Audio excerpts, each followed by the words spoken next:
There are still nowadays, there are still paper applications, but most are online. What's really important is when you have an application, especially a paper one, well, the online ones too. Don't ever say see resume. You need to have all of your information ready. You need to have your past work history, of course, the company name. Sometimes they ask for the address, the dates of your employment. A lot of times you have to put the supervisor's name.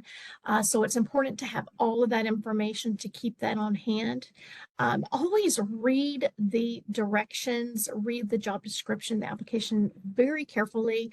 Sometimes they'll sneak in a little something extra to see if you can follow directions. And then make sure to fill it out completely. If you have a portion that you just need to leave blank, a lot of times it's best to put an NA for not applicable, because it lets either the recruiter or the hiring manager know that you did see that they were asking a question and it didn't apply to you, so that you are acknowledging. And then keep also, when you're applying for jobs and any type of conversation that you have with anybody regarding your job search, I would recommend having a notepad to keep notes on, put the date at the top every day, and then your progress. I know a couple of people that actually do Excel spreadsheets to keep up with all of their progress. So whatever works for you, but definitely do keep really good records about who you've contacted, who you've reached out to, what you've applied for, and then know your work history so that you can be honest and detailed. So let's talk about resumes. The resume is what's going to get you noticed and to hopefully get the interview, okay? So you need to make sure that you include information that's only relevant. When you look at that job description, make sure that you are putting on your resume, that you're tailoring your resume for everything that you apply for, and that you only put really what they're asking for. Don't go above and beyond. If you have 10 plus years, but they're only asking for 5, of course, your resume will show the number of years, but don't make it such that you look like you're overqualified, because a lot of times that can take you out of the running. And you want to also have provide evidence of your skills. What does that mean? It means if you said that you were maybe you were in customer service, instead of just saying customer service, you could say that during your tenure you were able to assist thousands of clients through cold calling and bring in such and such amount of new revenue. That's that actual quantitative proof that shows, instead of just saying, I did customer service, you can say, hey, this is the impact I had on the company, and then I can provide immediate value to you. And then explain how you accomplish those tasks. I just wrapped that up in my last comment. So it needs to be more than just, oh, hey, I went and did a sales door to door. You can say you had community engagements and cultivated relationships to promote sales upwards of 35% higher than your previous year. That's a way to have it be more of an accomplishment than have it be, this was just a task, something I did door-to-door sales. That's just an example. And then, of course, for every bullet point that you put on there, and there needs to be a purpose for the bullet point. Just be mindful not to put any extra fluff or anything that they're not asking for. So, is there a perfect resume? No, not really. And honestly, if you were to put 5 people in a room and ask them to look at your resume, most everyone's going to have a different opinion. But what we want to do today is we want to look at the best practices for assembling your resume. Make sure that you're tailoring your resume. Make sure you're mirroring the job description for every position you apply for. It is time consuming, but it's really what's going to get you noticed. And then what's really crucial is you need to feel comfortable with what your resume says. You need to be able to speak about it confidently. It needs to be accurate and honest, but you need to make sure that you can speak about your accomplishments, why they need to hire you and see you as worth being chosen. So resumes, let's talk about resumes are a review of your qualification. They are essential information only. They're skills-based. It's unique to what's going to make you special. And then it's also marketing a product. You're marketing yourself. You should be the one that knows the most about who you are and what you have to offer. And then you want to be effective. You want to make sure that it gets you noticed so that you can get the interview. And then you want to have specific, it says specific targeted to each job. And that's where I was talking about making sure that you're tailoring the resume for every single position.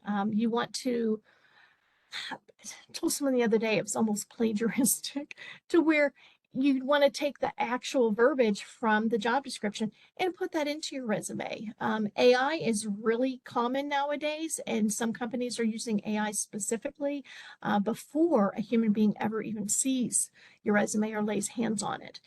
So you want to make sure that you're using the exact verbiage, of course, only if you are qualified. And then let's talk about resume basics.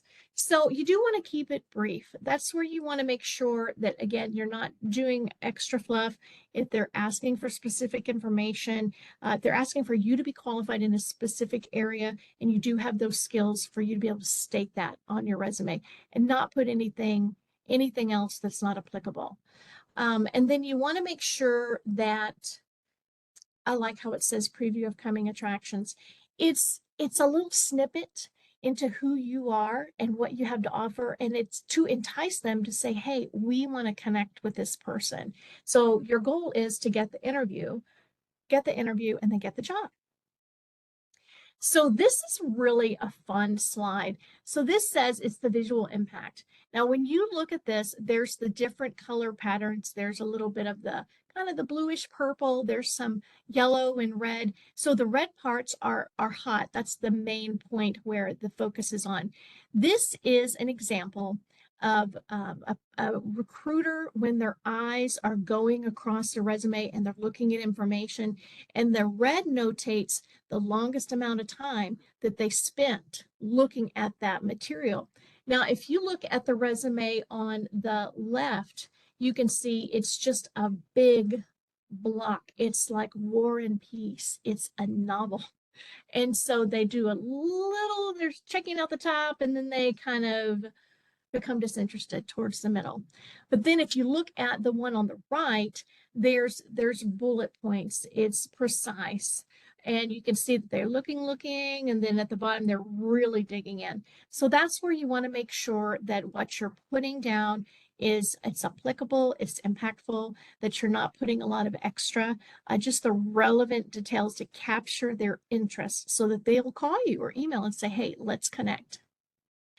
And so scannable, making a resume scannable, that's part of AI. So the artificial intelligence, you do want to use bold or capital letters to highlight information. Don't highlight everything. That would be your name, education, experience, skills, those type of things. Please do not go fancy. Don't do italics. I know it looks good to have the creative text boxes and all sorts of graphics. Sometimes that will confuse AI. And if the AI program can't just scan and read and pick up on what they're looking for because you went fancy, you may not be able to get the interview. So just keep it very just basic, streamlined, clean, and then hopefully you'll get through, and then you can make that impression one-on-one. So let's talk about the resume basics. So there's the selling tools. You definitely, again, always be honest and positive. When you're talking about your past jobs, your past experiences, even though some of us have had, everybody's had some sort of dysfunction in a job, and some of us have had some really bizarre situations, and try to speak about that in a positive way. Maybe your past job that was a really hostile, toxic environment and kind of targeting, and you really struggled, and they'll say, well, why did you leave that job?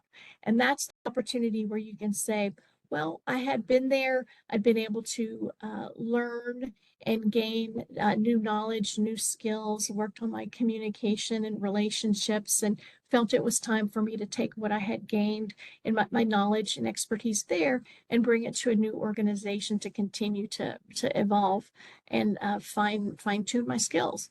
You don't have to say it was really a hateful environment and I was miserable. Because people know that stuff happens. But in an interview, you want to be positive. You want to be somebody that they would want to work with and spend time with every day. Also, again, focus on those accomplishments, kind of the tangible things. Oh, I made calls. Well, hey, I did cold calls. I called random individuals to discuss our products, and I was able to have my last year of employment when I just resigned. I was able to increase my sales by 45%. So that's again where you're showing value and you're showing your accomplishments. And again, target each position, tailor your resume, make sure it mirrors the job description. Even if you have if you're looking, for example, a state job, if you're looking at a state of Minnesota job and it has there's preferred requirements and then there's kind of the minimum requirements. If you meet the minimum requirements, and even if you're missing one or two, just apply, but tailor the resume to show that. If you have some of the preferred qualifications, put them in there as well.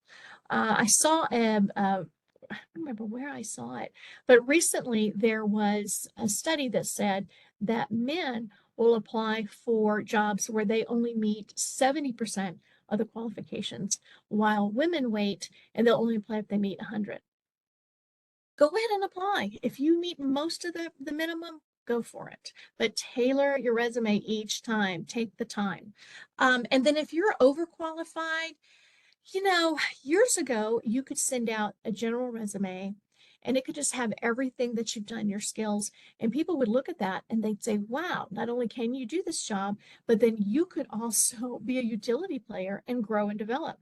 Nowadays, if you add to your resume, if you're not matching the job description, and if you put your extra accolades, your extra certifications, your extra accomplishments, that could be looked at in today's job market as being overqualified. They just want someone that's going to do the job.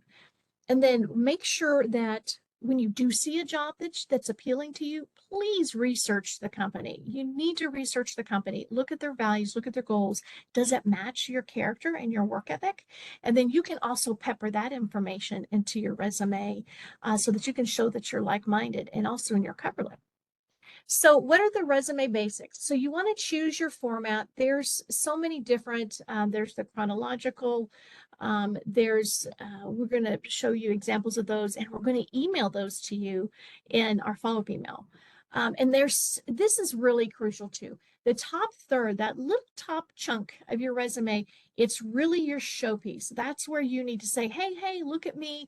You want to take the time to talk with me and get to know who I am. So make sure that you're putting your very best in the top to show your skill sets and why you're different than all the others that are applying. And then include white space. Remember when we looked at that slide a few slides back where it showed the visual impact where recruiters, when they're scanning through, where their eyes kind of, it's hot and it stays. The one resume, it really was a novel. It was just a chunk of verbiage. Make sure that it flows and there's space and it's not so congested. And also, man, I'm become a typo person recently, but please make sure you're watching for your misspellings. Did you forget to put a period? Did you not format to each cell to be the same? And have someone else look at it. Have 2 or 3 people look at it. I highly encourage, I would love for you guys to reach out. Please connect with your local career force. This is what we do. We love it. We're passionate about seeing you succeed. Have someone at your local career force take a look at your resume and give you some honest feedback. And be open to that too. Sometimes it's hard when someone gives you feedback. They're trying to help you be your best, not to be defensive and go, but just be open and say, hey, how can I succeed? What have I done? Because when you're working on your resume and you've had all these applications that you've put in, Your brain freezes over. Everything just looks the same. It's normal. It happens to everybody. So please, please, please have someone else look at your resume and be open and receptive to the opinions that they give you, and because people want to see you do well. So let's talk about the different formats. Okay, so there's a lot of different varieties, and then you can even splice these up and make a combination. So there's the chronological resume, when it's going to be organized by your job history. So you did such and such job in 2000 to such and such, and then, well, 2000 to 2020, 24 to 2000, and then from 2000, and then it went to 2015, and you just start counting down.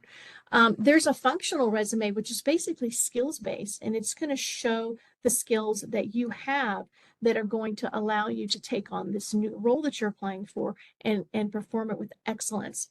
And then, of course, you can always just combine the two. And again, that's where you want to connect with your local career force, and let's talk about it. Let's dig in and see what you're trying to accomplish. Let's see what your work history is. When you do connect with your local career force and you do make that appointment, make sure you do have all your dates of employment. Again, have all your information, be prepared.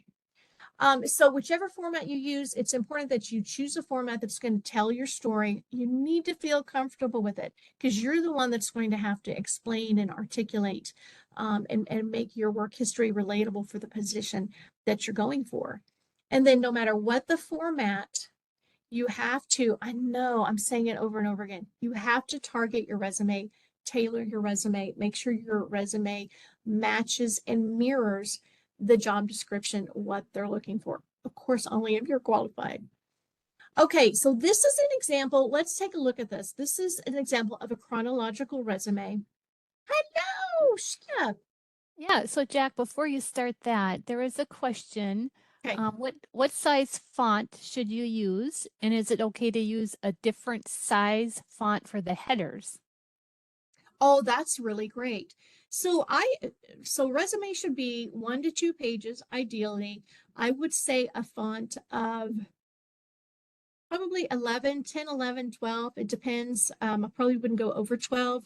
I would absolutely use a larger font for like your name and then experience. And yeah, absolutely, you could do that. But don't have the bulk of the resume at 11 and then make your font a 20 for for the others. Yes, ma'am. And this question comes up often. How far back do you recommend you go in your work history on your resume? 5 years, 10 years, Oh, more? that's a really great one. And this is interesting too, because there's folks that have worked at a job for 25 plus years, maybe at a company for 25 years, and then they had been in different roles. If at all possible, it's really best to stick within about 10 years, I would say 7 to 10. Now, if there's something in your work history prior to that that's applicable to what you are applying for, you can also include that. But I wouldn't go over 10 unless, of course, you've been in the company for an extended period. You can't just chop that off. But yeah. Okay. And one more we'll give Okay. to you. Which format is generally better for applicants over 50 who also may be changing industries? Oh, well, first of all, congratulations for being courageous and wanting to change industries and pivoting. I think that's amazing. So I would just do maybe a combination. And again, it depends on what you're applying for. And remember, if you're pivoting and transferring your skills into a different new trade, then make sure that you're showing the value of your transitional skill of what you had done prior to what you're going to be moving into. But you could use a combination on your resume there. It just kind of depends on the position. Connect with your local career force, and then there's also one-on-one appointments that you can make online, and those can be virtual or over the phone. Okay, great questions. Thank you, Sheila. Keep them coming. So this is a chronological resume. This is clean. It shows the name and the address. It also shows the LinkedIn and the email. Please do not ever, ever put any type of identifiers. You don't want to put your address. You could put your city and state, And then if I never put anything about when you graduated from high school, when you accomplished your trainings, your trade schools, your universities, PhDs, anything. No dates that are going to age and identify you. Okay, so this just flows really nicely. You have the quick summary, you have your skills and expertise, employment. It's a very easy read. Okay, now this is functional. The functional resume is completely different, of course, up at the top. So this person doesn't have where it says full name. They don't have a LinkedIn account, and that's okay. If you don't have it, don't worry.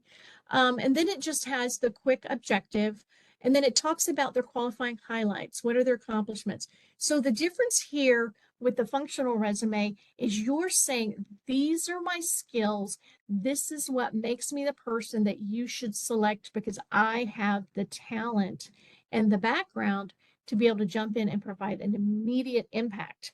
So they're going to review and look at what it is that you can offer. And then at the bottom, they might check out and see how long you were at an employer or whatnot, but they're just really focusing on skills here. So that's the functional resume. Oh, this is the combo. This is like when you go and you do fajitas and we're going to do chicken or beef and you say, let's be wild, let's combo. So this is Miss Susan Pope. So then we can see that she has the name, the email address, the phone number, just a quick summary statement. And then this is where she splices in her skill sets. And then at the bottom, that's the employment. And on this one, it has the dates. With the previous slide, we didn't have the dates because it was just more about accomplishment. Okay, basic resume parts. Let's tackle that. So at the top, you have, oh, look at that. This is an old slide. They're redoing them. This has, do you see what it has at the top they're not supposed to have? Put in the chat what is listed that's not supposed to be there. What is listed on this resume at this top portion that's not supposed to be there? It's the address. Yes, don't put the address. She could put the city and state. That's great. But yes, no address, no address. And then just a quick objective. Wait, here we go. I'm going to blink into this. This is what it should look like. Take the address out. Live in Minnesota, wherever you live. I know I have a lot of South Dakota folks out there. Phone number, LinkedIn if you have it, email. Boom, that's it. So now let's take a look at the summary.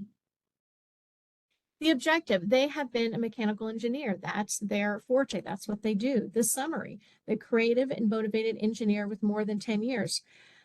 Don't put more than 10 years if they're asking for 5+. If they're asking for 5+, you can say more than 5 years. Because sometimes they'll see that 10 and they only wanted 5 and they're going to say, oh, this person could succeed me or this person may get bored and leave. So let's continue. So this is on the chronological. So we're looking at the professional experience. That's where you want to put the name of the company, how long you were there, the position you held, and then the location. And it's really important to make sure that for each experience that you list for your job history, make sure that on each experience you add on each position, that if you start with the name of the company and then you tab over and you have the length of time you were there, and then the next space is the title you held, and then it goes to the city. Make sure on every single employment that you list that it mirrors that same format of how things are listed out. That's where people will see really overcritical people that are into super grammar and correct punctuation. They'll say, oh, this doesn't match. And then they may not even interview you. So make sure that it's fluid throughout. And that's where you have someone else look at it and they can say, oh, hey, you missed this. They say, oh, and then you can fix it before the employer sees it. Okay, our next area, the qualifications that they're listing for having been a mechanical engineer. So this is where you want to be precise and you don't want a lot of extra fluff, a lot of extra verbiage. Just be plain and precise about what it is that you can provide. What are your qualifications in that position that made you stand out? Now, on the education, let's look at this. So they have a Bachelor's of Science in Mechanical Engineering at the University of Minnesota. There's no dates there, no dates to cause any bias or any ageism. Really important, no identifiers. So here's some other areas that folks talk about. Other sections that you can include. So some people include their military experience. I've seen people include volunteer experience. Especially if you've been in a period where you've been unemployed for a little bit, and so you chose to go and volunteer. If there's like, I remember I went when I lived in Texas, I went and volunteered at a hospital because I wanted to work there. So sometimes people really see that as a plus, and you can network, and it's easier to get in the door. Also, when you have this free time and you're not working, to be able to show, hey, during my downtime, I went out and I helped the community, especially if it's something that matches and mirrors what it is, the position you're applying for in that same sector. Any leadership experience only if it's applicable. If you list that you've been a director, VP, all this extra stuff, but you're going for a position that's not C-suite, please don't list all of those accomplishments, because the person that's going to looking to hire and interview you, they may be intimidated by what you have to show. So just, be mindful. And then any awards and recognitions, again, training certificates, only if it's applicable. Don't scare people away because you have all this knowledge and skill. It's not that you don't want to showcase who you are, but sometimes you just need to get in the door and just see how things flow, get to know the position, do the job well, start networking, and then you can share those little gems of yourself that are going to make you be able to contribute and climb that ladder if you want to. And accomplishment statements. Okay, so I had jumped into this a little bit earlier. So accomplishment statements are that action word with the task and the skills, outcome, and results. I just read to you guys. Okay, let's do, oh no, I think I shared this with you already. I get excited and sometimes jump ahead. Okay, so we're going to do an accomplishment statement activity. So this is task versus accomplishment. So kept inventory. Okay, you could say that you kept inventory. So what is, or you called customers? I kind of already gleaned into that one. So instead of saying, so the task was, hey, I kept inventory. But what you could say that's more appealing and more tangible, you could say that you manage daily inventory of over 1,000 classifications of medical supplies. That's something hands-on, tangible, where they can say, this is something that you were able to make happen. Because what if the new company you're trying to go to, they have 3,000 classifications of medical supplies you're going to have to be able to handle. So being able to show you've already tipped the scale on that one. Now here's the customer's call. This is when I was talking about cold calling. Instead of you saying you called customers, you say grew client base from 0 to 70 within 2 months by effectively using cold call techniques. Total game changer. One is appealing and it draws you in, and the other one's very passive. Oh, I just called people.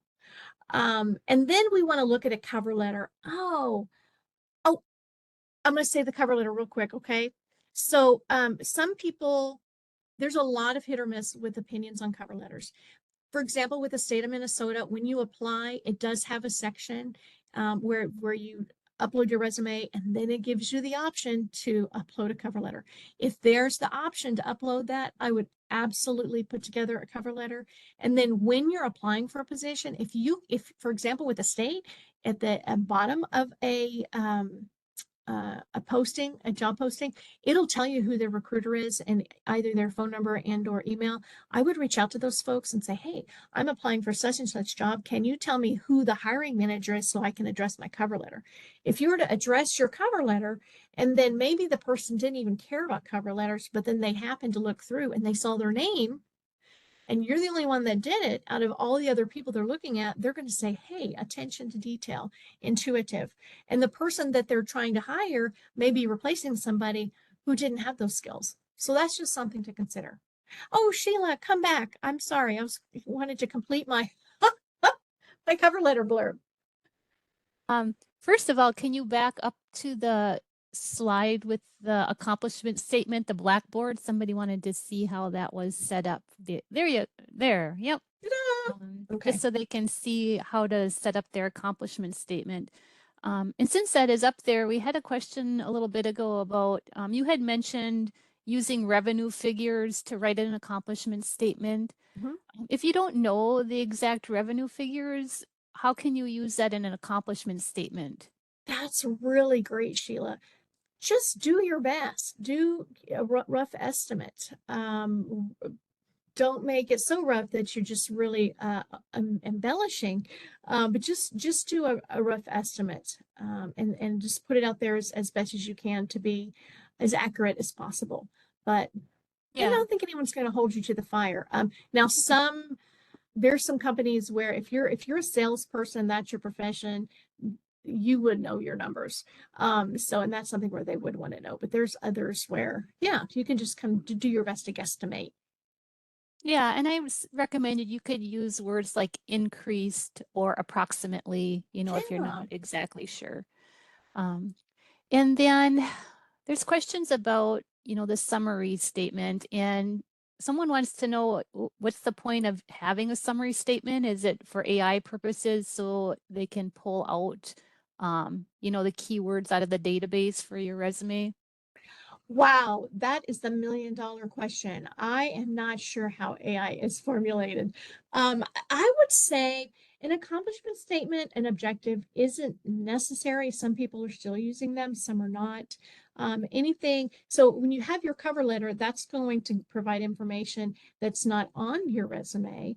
And then if you choose to do an objective or the top area there, you would want to say something separate than what's in the resume. So you can choose not to, and it's not going to be the end of the world. But if you do, just put a little snip about what you're looking to do, what you have to offer that's not already reflected below in your skill set. Did that come across correctly? Okay. Yeah, yeah, and the summary is the key thing to getting them to want to read more about you. So that's where you want to make sure you put, a few of the key skills or responsibilities that they're asking for in the job description, right at the top in that summary. Right. Um, Thank you. yeah, and then going back to the resume, someone's confused about not putting dates on there, especially if you're uploading it to an online application, you still have to fill out the application and ask for the dates. So what do you recommend as far as that, Jack? So in regards to maybe it's asking for a date of when you for your education, for example. Anytime I have seen that on an application, because sometimes when it has the red dot, it means you have to fill this out. You cannot move forward. It's required information. On those pieces, when it asks for educations and certifications, I always put, like, for example, today is 12/17. I would put 12/16 of 2024 for my graduation date, because it's nobody's business to know what year I graduated, because it's going to age me. And some people may see being more mature as a positive. Mature isn't the word, more seasoned as a positive, and some folks may not. So if you have to put a date in there, um, if it's the date for your employment of how long you've worked somewhere, that needs to be accurate. That's really crucial. But otherwise, if it's for like your certifications or for your education, just maybe put one day before the current date. And then you can just explain to them later that you just didn't think that that was applicable. Okay, so yes, the cover letter. Oh, I'm going to tell you something interesting. Um, People are pretty opinionated about whether or not to have cover letters. In my position, I'm always looking at jobs. I look at jobs all across the state. I have many different resources and places that I go, but there was a position posted with the state, and it said on the first line of the job description, written, it was in bold. It said must include a cover letter. And I just was really surprised by that. So I reached out to that recruiter and I said, "Hey, can you tell me more about this? I've never seen it as front and center. You have to do a cover letter." And so the recruiter said that they had posted that position 3 previous times, and that down towards the bottom, it had listed in the directions that once you applied, you needed to reach out to the recruiter, provide a cover letter and your resume, and no one followed those directions. No one included a cover letter. And the reason why they wanted the cover letter is because that particular position required extensive documentation, and you needed to be able to prove that you had your grammar and you could do the correct punctuations, you had the synergy. So really pay attention to, again, read the job description, realize that you may glaze over because you've applied for so many jobs, but take the time, and then if it asks for it, definitely do it. Okay, the content of your cover letter. So of course you want to state the position that you're applying for, the reason why you're interested in it. You can explain how your skills, your experience, your passions actually are going to be an asset. You're going to meet the needs of what the employer is looking for. Include a thank you. Thank you for taking the time. And then put some sort of a follow-up. Some people are on the fence about the follow-up. I always like to put something that says, looking forward to hearing from you. Please reach out if you have additional questions. That's really, and it shouldn't, a cover letter shouldn't be too wordy. It shouldn't be, again, a novel. It just needs to be very concise, just accurate, detailed information. And then let's talk about your resume reviews. We have been discussing this. I've mentioned it several times. Please do connect with your local career force. Like today, like you're on this workshop, which is amazing. We're really happy you're here. There are other types of resume workshops. There are amazing links. When we send you the follow-up email, I'm going to ask Sheila to send out this extra page. When you open that, you're going to say, whoa, because it's a lot of information, and I think it's super helpful. So please, please, please connect with your local career force. Just say, hey, can we have a chat? Please call.